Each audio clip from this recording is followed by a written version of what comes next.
Hi everyone, this is Ankita. I welcome you all to my YouTube channel The Quick Revision. आज मैं और आप political science के एक बहुत ही इम्पॉर्टेंट टॉपिक का रिवीजन करेंगे। ये टॉपिक इंडियन पॉलिटी का है। इंडियन पॉलिटी में स्टेट एंड नेशनल दोनों ही लेवल के एग्जाम्स में क्वेश्चंस पुट अप होते हैं। The making of the Indian constitution.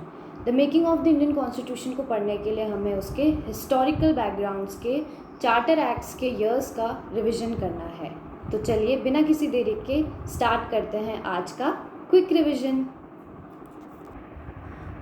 Historical backgrounds को हम दो पार्ट में डिवाइड करते हैं। फर्स्ट है द कंपनी रूल, सेकंड है the crown rule. Company rule 1773 से 1858 तक था। उसमें कुछ चार्टर एक्ट्स आते हैं इम्पॉर्टेंट 7।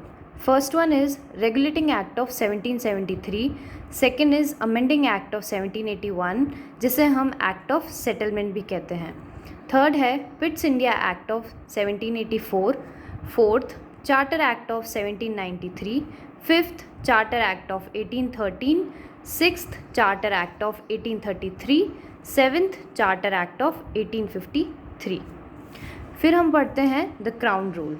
क्राउन रूल की डेट ईयर है 1858 से 1947 तक। फर्स्ट है government of India act of 1858 itself, second Indian council act of 1861, third Indian council act of 1892, fourth Indian council act of 1909 an important act, fifth government of India act of 1919, sixth government of India act of 1935, it is a very important act in the history of constitution.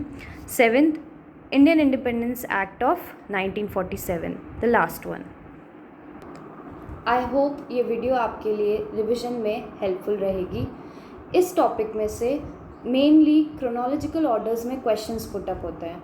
उसके बाद हम देखें तो जो correct and incorrect statements होते हैं वो भी इस टॉपिक से लिए जाते हैं। आई होप आपको ये वीडियो पसंद आई होगी। Thank you very much.